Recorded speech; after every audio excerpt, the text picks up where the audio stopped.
Recording in progress. 2 Korintus pasal 8, hari Kamis tanggal 7 Mei 2026. Pelayanan kasih. Saudara-saudara, kami hendak memberitahukan kepada kamu tentang kasih karunia yang dianugerahkan kepada jemaat-jemaat di Makedonia.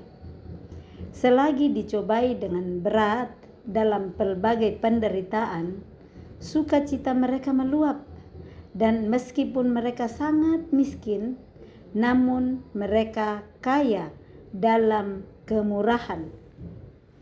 Aku bersaksi bahwa mereka telah memberikan menurut kemampuan mereka, bahkan melampaui kemampuan mereka. Dengan kerelaan sendiri, mereka meminta dan mendesak kepada kami supaya mereka juga beroleh kasih karunia untuk mengambil bagian dalam pelayanan kepada orang-orang kudus. Mereka memberikan lebih banyak daripada yang kami harapkan. Mereka memberikan diri mereka pertama-tama kepada Allah, kemudian oleh karena kehendak Allah juga kepada kami. Sebab itu kami mendesak kepada Titus supaya ia mengunjungi kamu dan menyelesaikan pelayanan kasih itu sebagaimana ia telah memulainya. Maka sekarang sama seperti kamu kaya dalam segala sesuatu, dalam iman, dalam perkataan, dalam pengetahuan, dalam kesungguhan untuk membantu, dan dalam kasihmu terhadap kami, demikianlah juga hendaknya kamu kaya dalam pelayanan kasih ini. Nah, luar biasa ini 2 Korintus pasal 8. Ini terdiri dari 2 perikop. Perikop pertama pelayanan kasih dan perikop yang kedua tentang Titus diutus. Nah, ini Paulus memulai dengan ayat 1, saudara-saudara, kami hendak memberitahukan kepada kamu tentang kasih karunia yang dianugerahkan kepada jemaat-jemaat di Makedonia.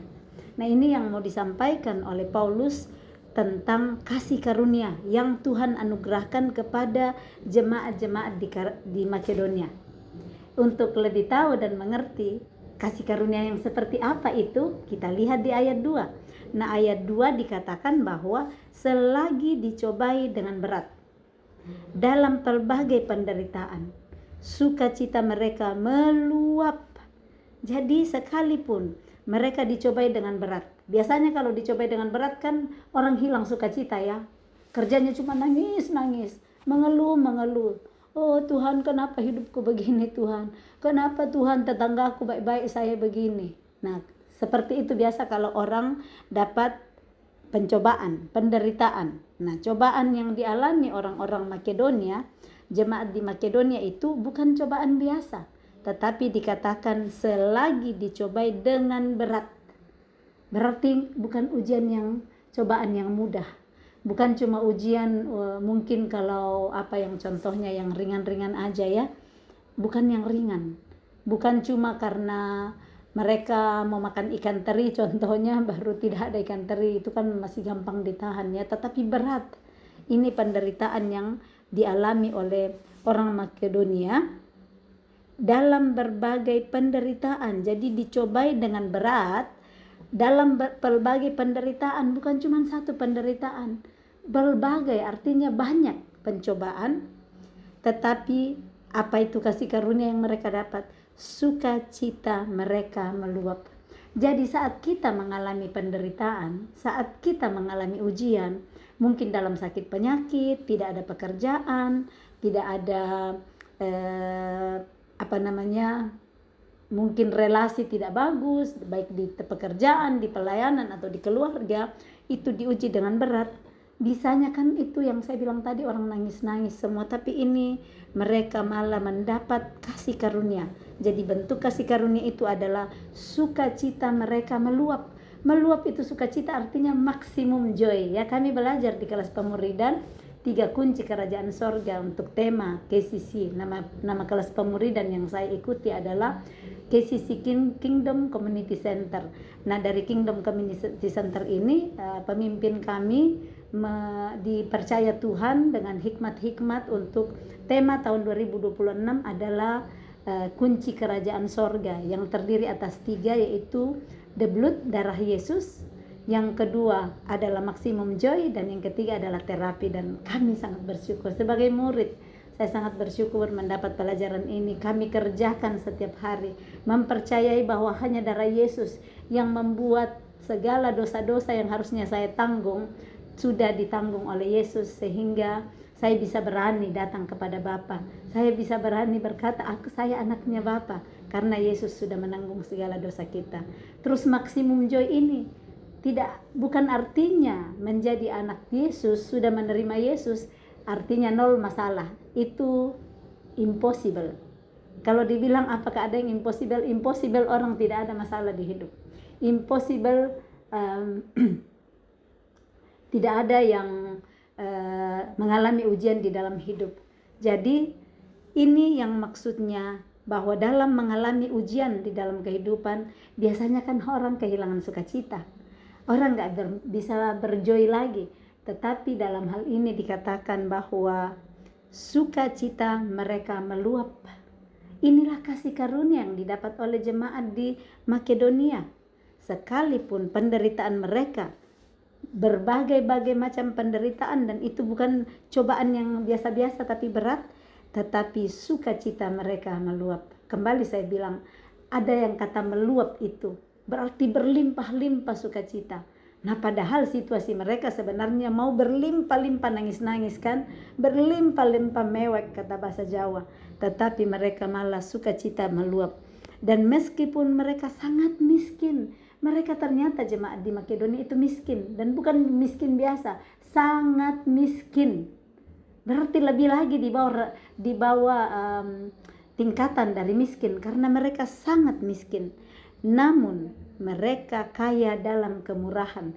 Sekalipun mereka sangat miskin, tetapi mereka kaya dengan kemurahan. Kemurahan seperti apa? Rela memberikan kepada orang lain, rela murah hati kepada orang lain.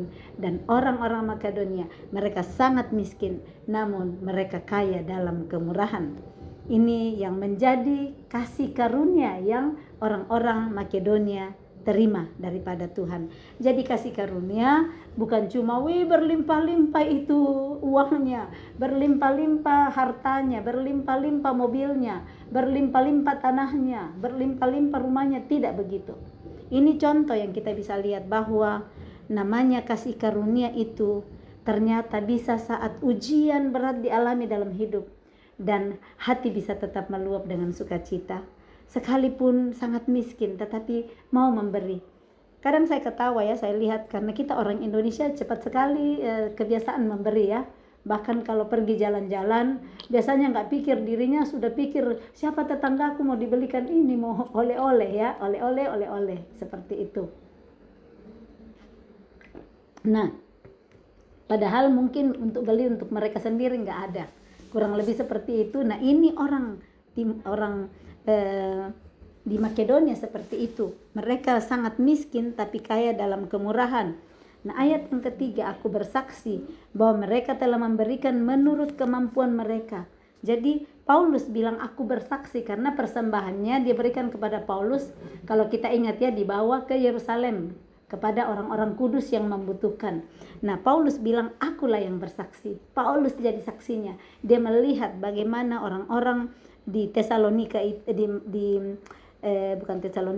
Makedonia itu telah memberikan menurut kemampuan mereka. Jadi sudah memberikan.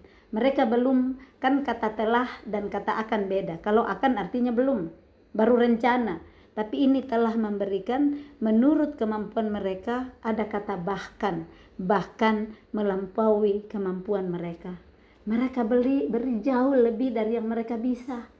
Mereka ini excellent. Orang-orang excellent itu adalah memberikan lebih daripada yang diminta, memberikan lebih daripada yang diharapkan orang. Dan orang-orang Makedonia ini bahkan melampaui kemampuan mereka, itu mereka memberi. Ayat 4, dengan kerelaan sendiri, bukan terpaksa. Ada orang terpaksa memberikan persembahan ya.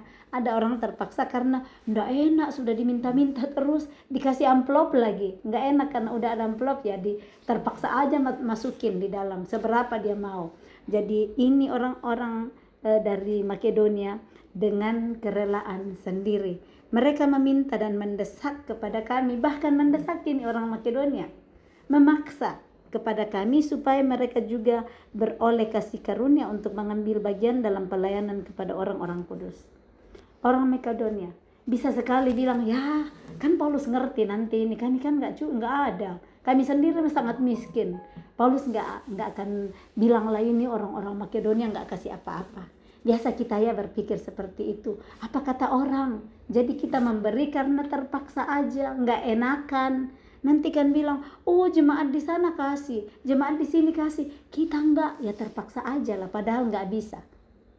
Nah ini orang-orang Makedonia, mereka sangat murah hati dan bahkan mereka meminta dan mendesak Paulus supaya Paulus dan Timotius ya kembali, mereka mendesak supaya mereka juga beroleh kasih karunia untuk mengambil bagian dalam pelayanan kepada orang-orang kudus. Maksudnya di sini, ini orang Paulus nggak tulis bahwa mereka paksa kami untuk bawa persembahan. Kita nggak temukan di sini ditulis Paulus ya. Mereka nggak paksa kami supaya bawa kantongin nih uang, saya mau kirim ke orang-orang kudus. Orang Makedonia nggak bikin seperti itu. Mari kita lihat, pelajari hikmat dari orang dari Makedonia. Saya baca ulang ya. Ini mereka meminta dan mendesak kepada kami, memaksa Paulus dan Timotius supaya mereka juga beroleh kasih karunia untuk mengambil bagian dalam pelayanan kepada orang-orang kudus. Mereka bilang kepada Paulus, boleh enggak kami juga mendapat kasih karunia kalau kami mengambil bagian dalam pelayanan kepada orang-orang kudus. Mereka tahu bahwa saat mengambil bagian dalam pelayanan orang-orang kudus yang betul-betul menghidupi kebenaran, itu mereka mendapat kasih karunia. Ini terbuka untuk kita. Jadi enggak dibilang beri kami kesempatan taruh uang juga, enggak. Mereka bilang beri kami kesempatan supaya kami beroleh kasih karunia untuk mengambil bagian dalam pelayanan. Kita dapat pelajaran banyak ya, baru sampai di ayat yang keempat sudah pelajaran yang banyak kita dapatkan. Mari terus saat kita baca firman, kita renungkan firman. 2 Timotius 3 ayat 16 terus menuntun kita. Segala tulisan yang diilhamkan oleh Elohim, oleh Allah, memang bermanfaat untuk satu, mengajar, yang kedua menyatakan kesalahan, yang ketiga memperbaiki kelakuan, dan yang keempat mendidik orang untuk hidup dalam kebenaran. Nah, tanya kepada diri kita sendiri, apa yang 4 hal ini mengena saya saat saya baca firman? Kembali, saya ulang-ulang, jangan kembalikan ke pasangannya, ke suami atau ke istri, atau ke bos, atau ke rekan kerja, atau saudara. Lihat dirimu sendiri. Firman Tuhan saat kita baca, Tuhan mau berbicara, mengajari kita, supaya kita semakin dibentuk menjadi indah. Ayat yang kelima. Mereka memberikan lebih banyak daripada yang kami harapkan. Memberi lebih banyak daripada yang diharapkan. Bayangkan, luar biasanya. Kita lanjut dulu ya. Jadi mereka ini orang-orang di jemaat Makedonia. Mereka memberikan lebih banyak daripada yang Paulus dan Timotius harapkan. Mereka memberikan diri mereka. Mereka gak cuma persembahkan uang, benda-benda, tapi diri mereka berikan sepenuhnya kepada Tuhan. Pertama-tama kepada Allah mereka mempersembahkan hidup mereka. Paulus bilang di Roma 12 ayat 1, persembahkanlah hidupmu sebagai persembahan yang hidup, yang kudus, yang berkenan kepada Allah dan yang sempurna. Itu orang Makedonia lakukan. Roma 12 ayat 1 orang Makedonia lakukan. Mereka memberikan jauh lebih banyak daripada yang Paulus dan Timotius harapkan. Mereka memberikan diri mereka pertama-tama kepada Allah, kemudian oleh karena kehendak Allah juga kepada kami. Jadi karena kehendak Allah sesudahnya mereka juga memberikan diri, yaitu kepada Paulus dan kepada Timotius. Ayat 6, sebab itu kami mendesak kepada Titus supaya mengunjungi kamu Jadi Paulus dan Timotius di sini mendesak Titus supaya mengunjungi orang-orang di jemaat Timotius, di jemaat Korintus, dan menyelesaikan pelayanan kasih itu sebagaimana ia telah memulainya. Jadi saat Tuhan mempercayakan sebuah pelayanan kasih itu itu artinya dia yang memulai segala sesuatu di dalam kita, pasti juga Tuhan akan menyelesaikannya. Ya, kita lihat di sini bagaimana dikatakan bahwa sebab itu kami mendesak Titus supaya mengunjungi kamu dan menyelesaikan pelayanan kasih itu sebagaimana ia telah memulainya. Jadi dimulai dan nanti diselesaikan. Kita lihat dulu Filipi 1 ayat yang ke-6. Akan hal ini aku yakin sepenuhnya, yaitu Ia yang memulai pekerjaan yang baik di antara kamu akan meneruskannya sampai pada akhirnya pada hari Kristus Yesus. Amin. Di sini sudah disampaikan, dan ini Paulus juga tuliskan di 2 Korintus 8 ayatnya yang ke-6. Ayat 7, maka sekarang sama seperti kamu kaya dalam segala sesuatu. Jadi Paulus mengatakan sama seperti mereka kaya dalam segala sesuatu. Kaya apa? Dalam iman, dalam apa? Dalam perkataan, kaya dalam apa lagi? Dalam pengetahuan, kaya dalam kesungguhan untuk membantu, dan dalam kasihmu terhadap kami, kata Paulus dan Timotius, demikianlah juga hendaknya kamu kaya dalam pelayanan kasih ini. Jadi Paulus melihat bahwa mereka kaya dalam segala sesuatu. Nah, diangkat satu persatu kekayaan apa yang dipunyai. Tadi udah dikatakan kaya dalam iman, kaya dalam perkataan, kaya dalam pengetahuan, kaya dalam kesungguhan untuk membantu, dan dalam kasih terhadap Paulus dan Timotius. Nah, biasa kan di sini ada orang membantu, tetapi ya membantu asal-asalan saja ya, atau ada yang sebenarnya tidak mau membantu tapi terpaksa. Kerasa banget yang orang tidak tulus. Nah, mari kita menjadi pribadi yang tulus di dalam mengasihi dan menolong sesama dengan pelayanan yang Tuhan percayakan kepada masing-masing kita. Ayat yang berikutnya, ayat 8. Sebentar. Ayat 8, aku mengatakan hal itu bukan sebagai perintah. Jadi Paulus nggak mau bilang itu sebagai perintah, melainkan dengan menunjukkan usaha orang-orang lain untuk membantu, aku mau menguji keikhlasan kasih kamu.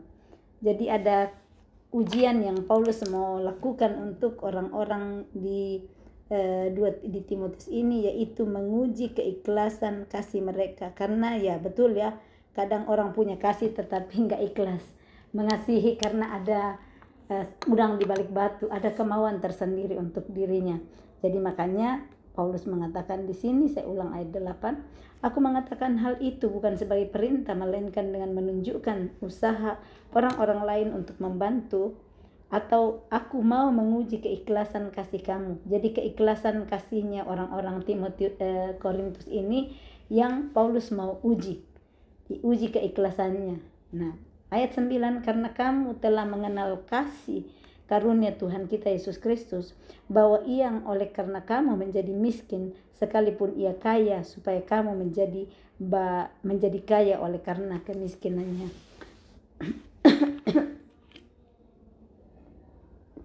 Ayat 10, inilah pendapatku tentang hal itu yang mungkin berfaedah bagimu. Memang sudah sejak tahun yang lalu kamu mulai melaksanakannya dan mengambil keputusan untuk menyelesaikannya juga.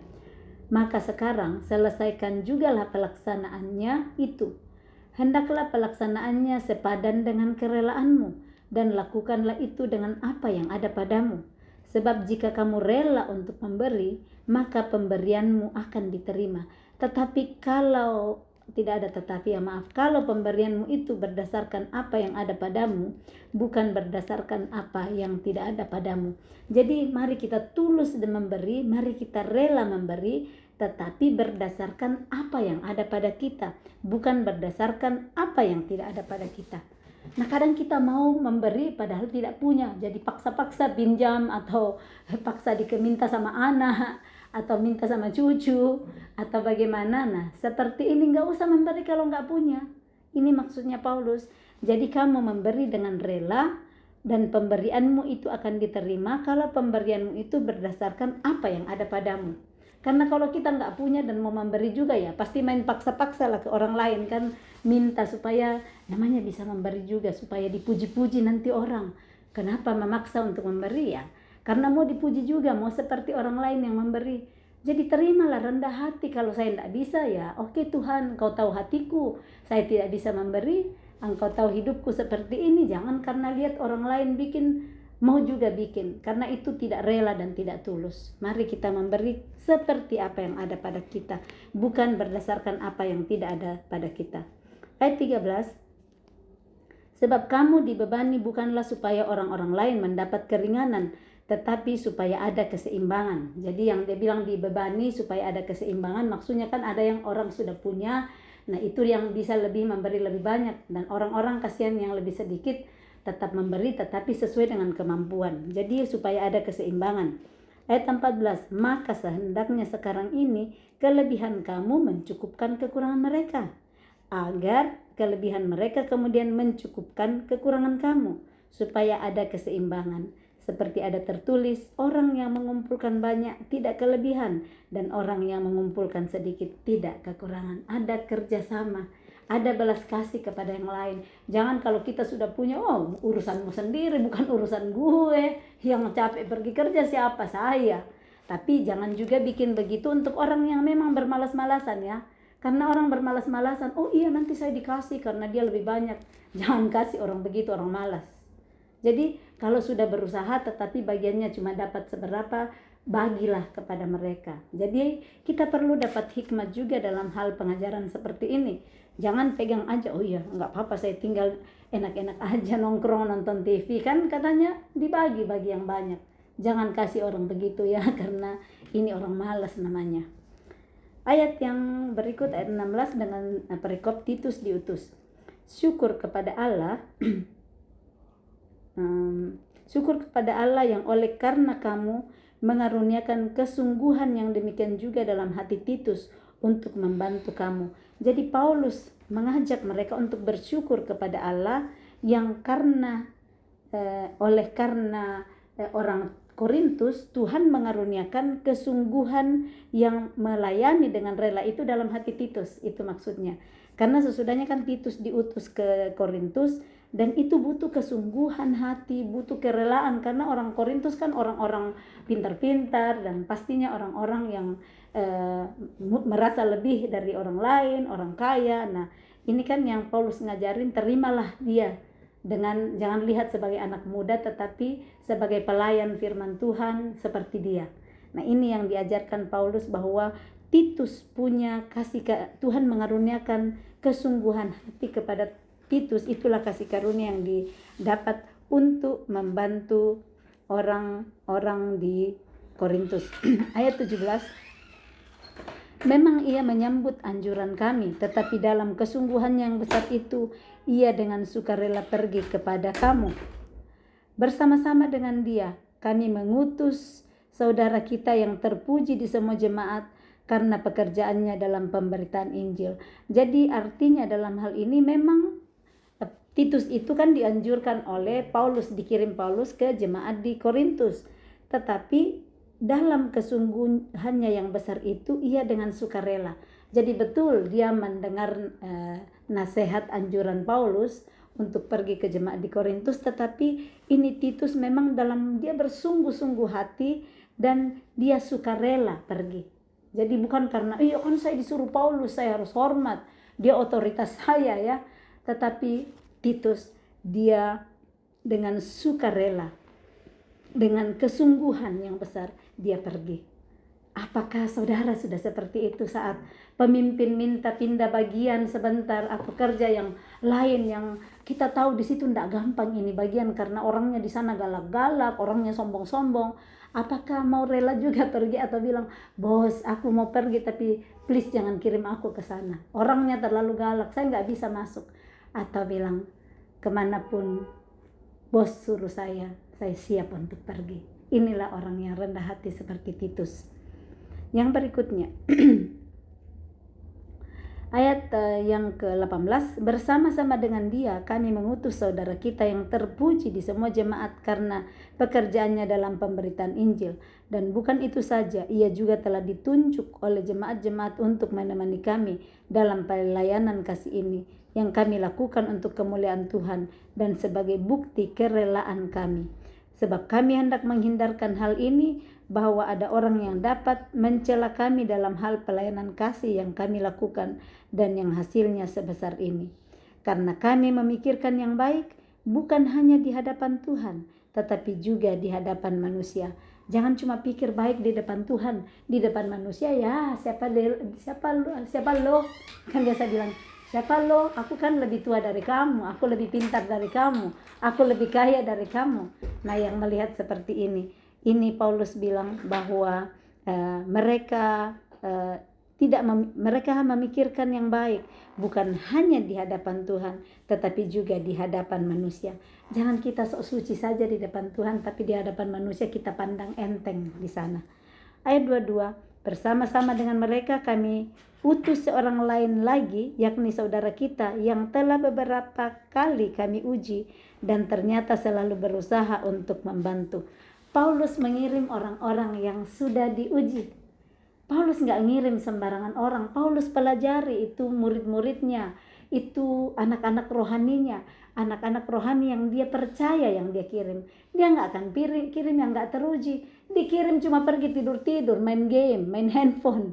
Pastikan jemaat Korintus akan bilang, siapa ini Paulus kirimin kita?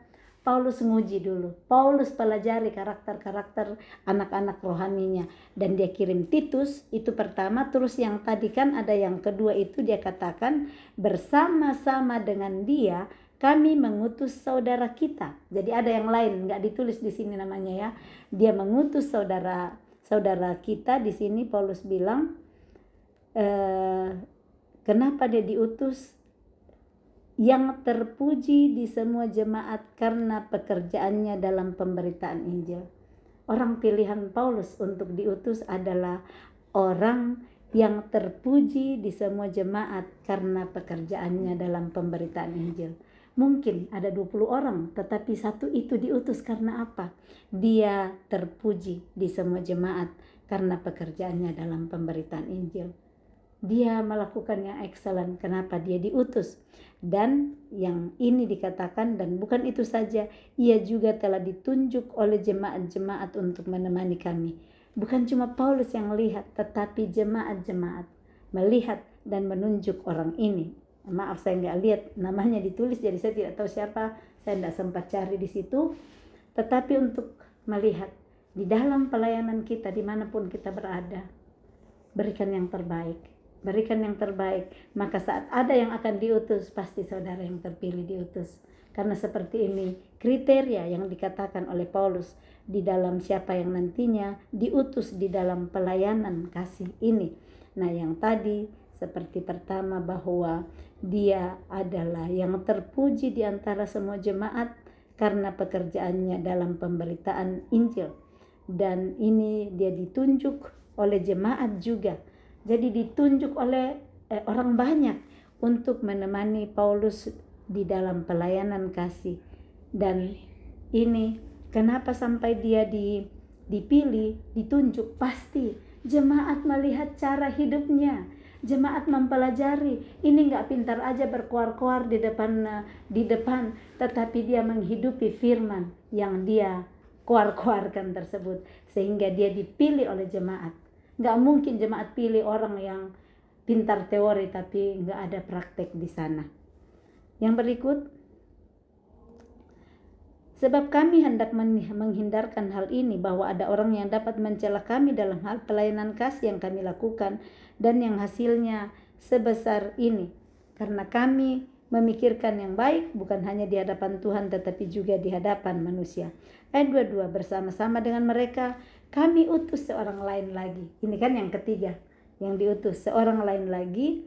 Jadi pertama tadi Titus, kemudian ada seorang yang terpuji, kemudian ada seorang lain lagi. yakni saudara kita yang telah beberapa kali kami uji. Jadi Paulus ini menguji nggak cuma sekali, tetapi beberapa kali.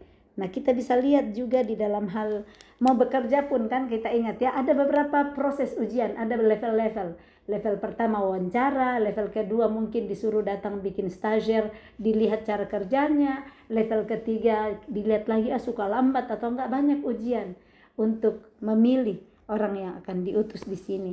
Dan dikatakan bahwa beberapa kali kami uji dan ternyata selalu berusaha untuk membantu. Akan kelihatan orang yang munafik, orang yang hanya cari muka, saat mungkin mau memperlihatkan dia murah hati, tetapi murah hatinya supaya dilihat dan supaya dipuji dan supaya dapat gaji, atau mungkin dia mau untuk dia yang diutus, tetapi akan teruji oleh waktu bahwa apakah orang ini benar-benar mau untuk bermurah hati atau hanya cari-cari muka dan cari-cari pujian. Dan sekarang ia makin berusaha karena besarnya kepercayaannya kepada kamu, dan makin berusaha sekarang, semakin dipercaya, semakin berusaha. Jangan udah dipercaya, udah dapat kepercayaan, turun karena cuma motivasinya itu cuma dapat pekerjaan.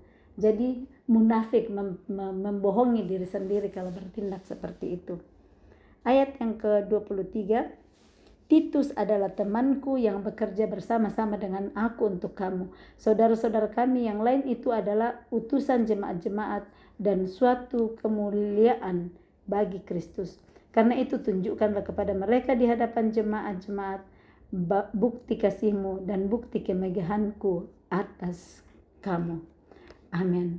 Jadi ini Paulus menyatakan di akhir pasal 2 ayat yang ke-8 ini bahwa tunjukkanlah kepada mereka, kepada orang lain di hadapan jemaat-jemaat bukti kasihmu dan bukti kemegahanmu atas kamu. Nah, masing-masing kita tahu bagaimana caranya untuk menunjukkan kepada mereka di hadapan jemaat bukti kasih dan bukti kemegahan Paulus di sini dalam ini ya atas diri mereka. Nah, kadang yang seperti ini menunjukkan di depan jemaat bukti kasih, tetapi sebenarnya enggak, karena cuma mau tampil di depan, mau dibilang dia ini ya jadi majelis gereja atau terpilih jadi pelayan. Nah, yang seperti ini kemurnian hati. Tahu enggak kita di dalam hati, saya senang menjadi majelis karena memang saya rindu melayani, atau cuma supaya ibu majelis kan dihargai, bapak majelis dihargai, jadi saya mau jadi majelis karena saya mau dihargai, ataukah saya mau menjadi majelis karena benar-benar saya mau untuk melayani Tuhan. Bukan cuma majelis, apa saja yang pekerjaan baik kita mau, apakah itu murni kita mau untuk melayani sesama, melayani Tuhan lewat hidup kita, atau kita cuma tertarik uangnya, atau kita cuma tertarik pujiannya, atau cuma tertarik ke posisinya, atau apa saja. Mari firman Tuhan terus palu-paluin hati kami, bakar lemak-lemak yang menebal supaya semakin mencair, dan firman-Mu semakin mudah untuk kami mengerti, dan saat firman itu mudah kami mengerti dan kami mengerti, kami bisa dengan mudah juga untuk mempraktekannya, bukan karena kuat dan gagah kita, tetapi karena kuat gagah Kristus yang ada bersama dengan kita, Kristus yang sanggup melakukan jauh lebih daripada yang kita doakan dan pikirkan, yang bagi Tuhan tidak ada yang mustahil, dan tidak ada yang mustahil bagi orang yang percaya. Amin. Terima kasih untuk firman hari ini. Roh Kudus, tuntun kami untuk terus menerus dibukakan kebenaran-kebenaran firman-Mu, untuk kami hidup terus menjadi semakin serupa dengan Kristus. Salam kasih, Tuhan Yesus memberkati. Shalom.